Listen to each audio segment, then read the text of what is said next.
At this stage of the game, you should recognize what these things are.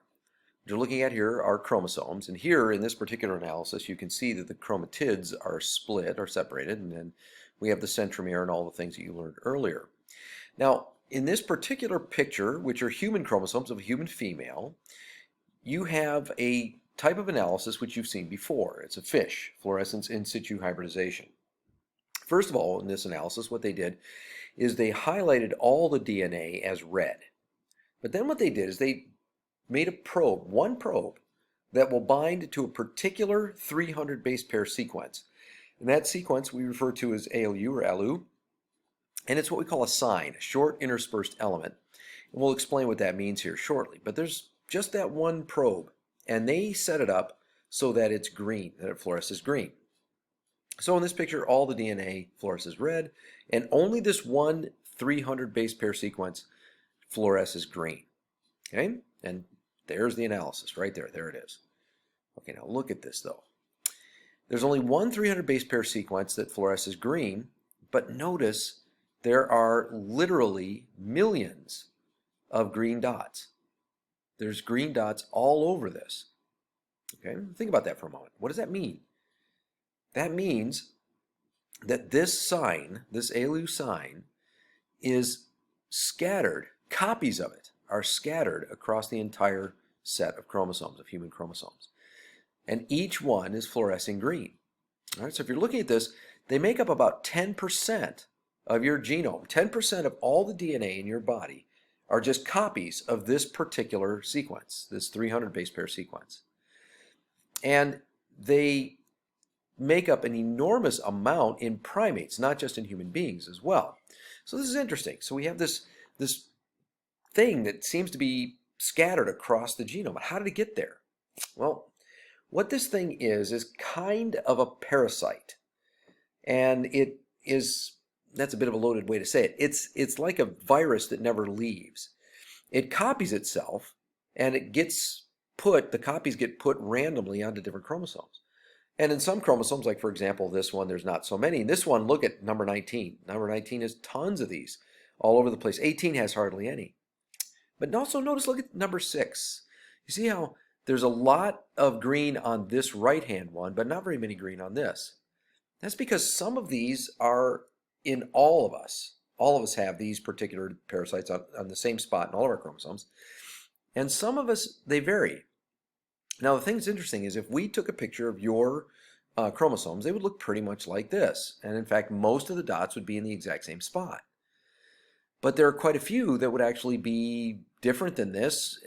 You may have some that this doesn't have. This may have some that you don't have. One chromosome may have it and the other one not, and so forth.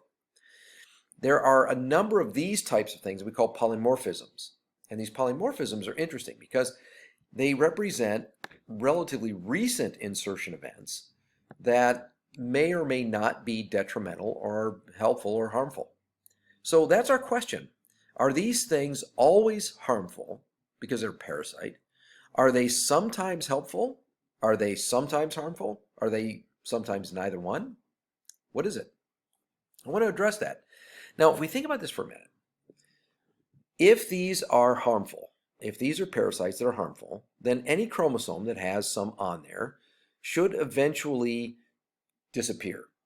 Because think of it this way, at the very beginning, when one of these inserts itself onto a chromosome, if that is detrimental, then only one family has it. And so that family has a disadvantage compared to all of the other families. And we saw that in the previous lecture, that when that happens, that family tends to die out. And so that particular insertion would die out with it. So that means this, if they're harmful, if one of these is harmful, then whatever one that has should be disappearing over time. If they're helpful, they should be increasing over time. If they're neither harmful nor helpful, which we call neutral, then they would sort of fluctuate and potentially go to the point where everybody has them or potentially they go extinct. It's just random what happens there. Okay, now let's just sort of solidify what we're talking about. Here are two examples. There's one that's called TPA25. And in TPA25, it's in a particular gene. And this is the chromosomes representing the chromosome. Here's the gene that does not have that insertion in it. And you can see here it's only about 100 base pair long. Now, here's another one of the exact same chromosome, the exact same gene that has this ALU insertion in it. So this is TPA25 plus. And so now it's 400 base pairs long because this section here is 300 base pairs and this section is 100 total. So there's altogether 400 base pairs. Okay, this is one that's polymorphic. Some of us have this and some of us don't. Here's another one, PV92. In PV92, this sequence right here is about 540 base pairs long. In people who don't have that little parasite ALU insertion in there, and people who do have it, it's 540 plus 300, so that's 840 base pairs. So the question that I'm asking is something like this. Is this insertion, having it, is that detrimental, or is it beneficial, or is it neither one? If it's detrimental, people who have it, those family lines should be going out, and so it should be decreasing over time. If it's beneficial, then these are the ones that are detrimental. The one that doesn't have it has a disadvantage. Therefore, it should be going extinct over time. If it's neutral, we don't know. We can't predict. So that's our question. Are these things specific ones, detrimental, harmful, or beneficial, good, or neutral? Neither one. So that question of whether or not these insertions, these ALU insertions, are beneficial or detrimental was addressed some time ago, 10 years ago, in a paper that was published in a journal called Legal Medicine by Silvaggi and a number of other researchers. In that study, what they did is they looked at a number of these insertion points that were polymorphic in humans, meaning some people have it, some people don't, some people have one chromosome that has it and one of them doesn't. We're going to look at two of those results. One of them is in a gene that's called PLAT. That's the TPA25 that I showed you earlier.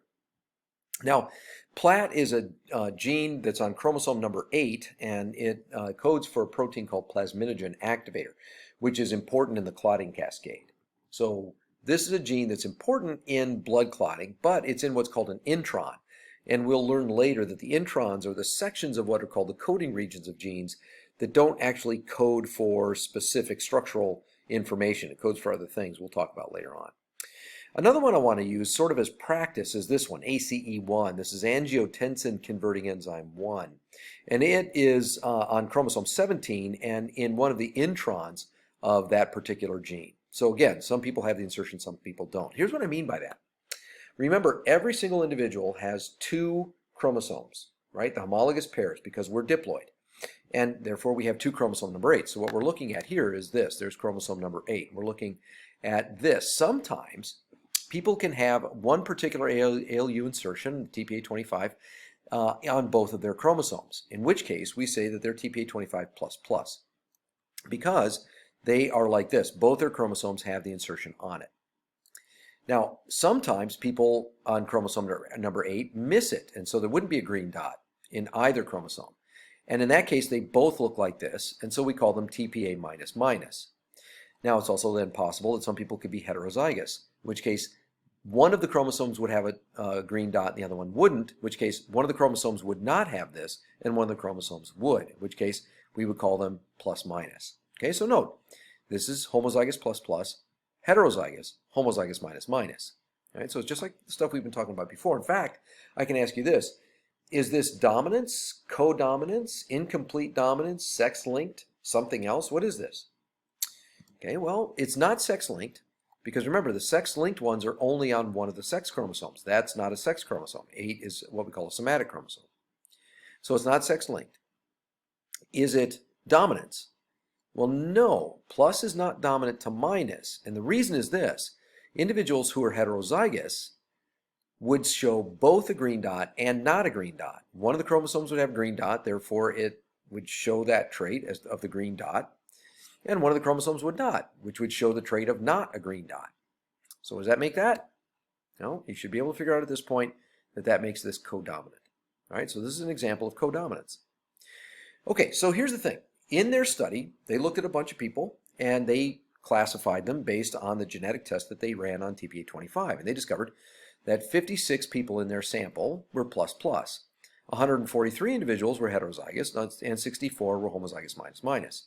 Now, this sample came from northern Italy only. It's not sampling all over the world. It's only sampling in one part of Europe. All right, so we're going to keep that in mind. And our question then is this. Is this gene evolving? Because ultimately we want to know, is this TPA25 beneficial? Is it detrimental? Is it neither one? Remember, if it's beneficial, then the number of individuals who are plus plus and the number of individuals who carry the plus at all should be increasing, and the number of individuals who are minus minus should be decreasing if it's beneficial. If it's detrimental, then it should be the opposite. People who miss that TPA25 should be increasing, and the number of people who have it should be decreasing. All right, what about ACE1? Same thing. Now, these are the same people that they studied, but in this case, they're looking not at chromosome 8, they're looking at chromosome 17. So we're looking here on this chromosome. Some people have the insertion on both of their chromosomes for the ACE gene, and there were 27 of those who were plus plus. Some people lack it on both. There were 71 of those who were minus minus. And some people have it on one and not the other, and there were 165 in their sample who were heterozygous. Right now, are either one of these or both of them evolving? In other words, is this particular trait detrimental, beneficial, or neutral? And that's our question. But before we continue with that, we need to know, what is the definition of evolution? Go back to the previous lecture if you don't remember, and look specifically at the definition of evolution, not natural selection, but the definition of evolution itself. All right, so you've looked up the definition of evolution, and you saw in the previous lecture that there were two possibilities. One, it's a change in heritable variation over time. But we also said it was a change in allele frequencies. Those two definitions are identical. What then is allele frequencies? Because that's why we didn't use that particular definition, because we hadn't defined it yet. But here is where it's useful. Here's where it's going to come in useful. What we're trying to do is predict evolution. We're trying to figure out, is something going to increase or decrease or stay the same over time? And that's a trick if you don't have a solid definition, technical definition of what evolution is. So if we say it's change in allele frequencies over time, that gives us a nice solid definition. Okay, so let's do that. I want to define what the allele frequency is, and then we'll calculate it as a way of sort of solidifying our understanding of it. The word frequency, that word you should always interpret as proportion. So remember, proportion is a number between 0 and 1, and it represents kind of a probability, if you will. It's one way of looking at it.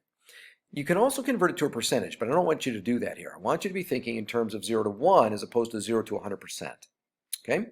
Now, a proportion of 1 means 100%. A proportion of 0.5 means 50%. A proportion of 0.1 means 10%, right? All that. Okay, so here's the thing.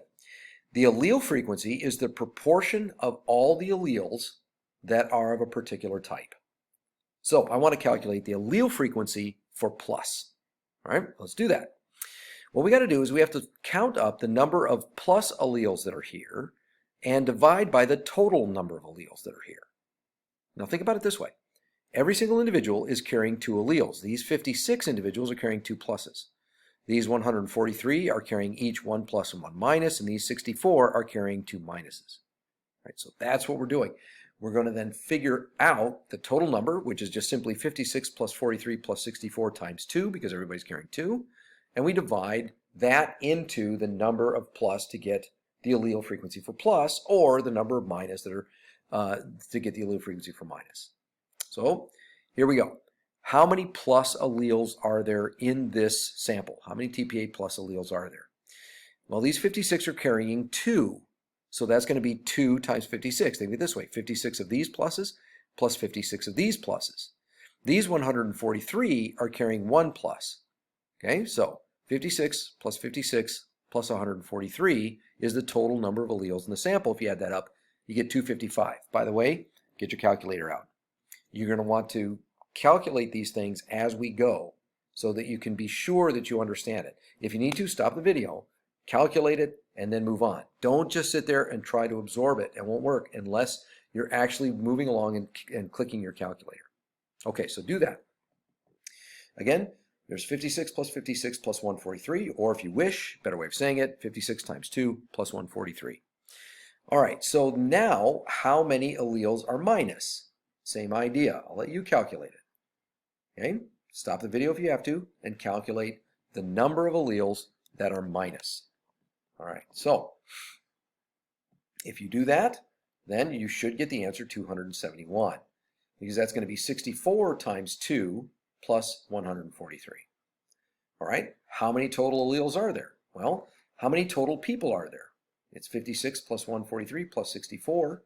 You multiply that by 2 because every single individual is carrying 2 alleles.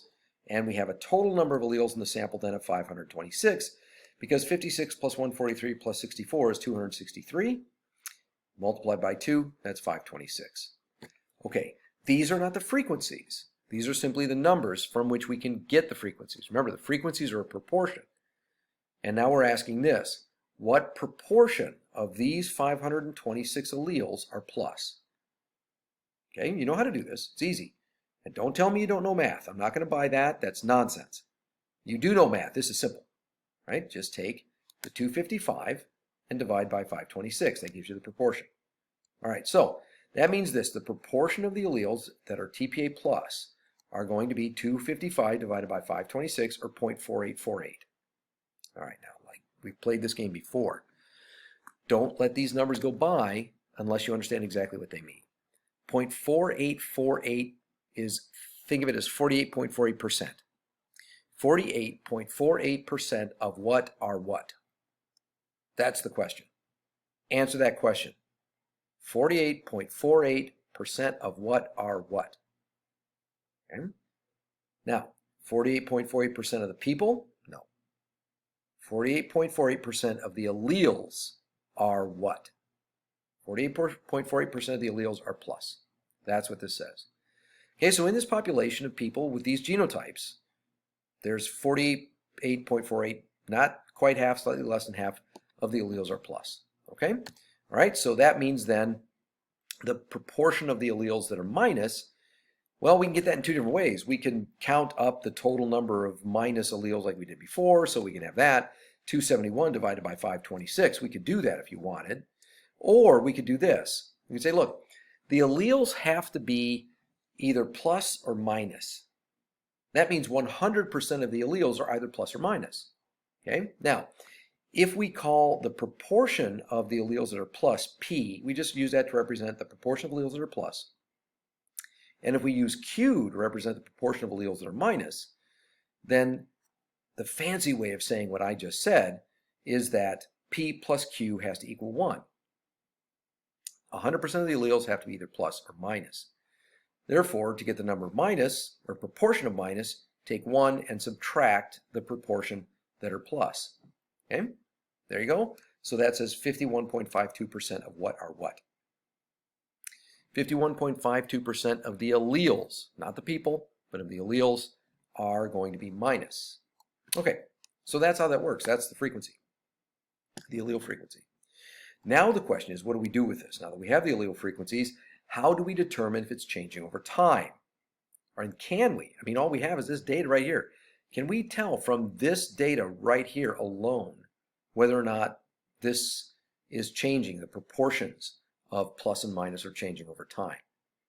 And the answer is yes, we can. We don't need other time points, right?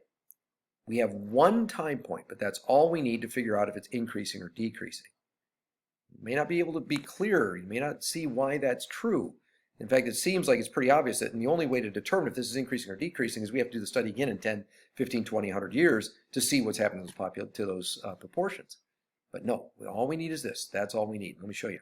So in summary, we had 48.8% of the alleles in the sample obtained by the Italian team were plus and 51.52 were minus.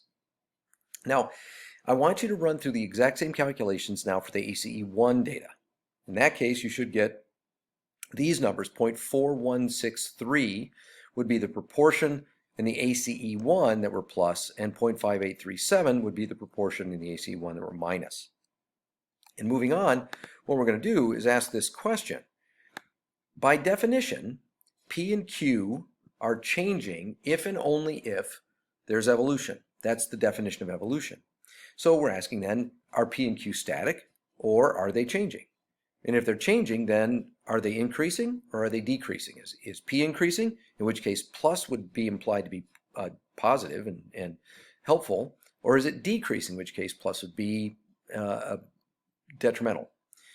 But like we said, how do you check? If you don't have more than just one data point, how can you check over time whether or not this is changing. We're going to do so with a mathematical model. And the mathematical model is something that we use as a tool, which is extremely useful in this kind of situation, to predict what's going to happen in the future. But we can only predict what's going to happen in the future if we have a lot of knowledge about things that unfortunately we don't have. So what we have to do is make certain assumptions. And I'm going to make those assumptions. It's going to seem weird that I'm making these really restrictive assumptions, but bear with me because the assumptions actually are going to really tell us exactly why this is so important.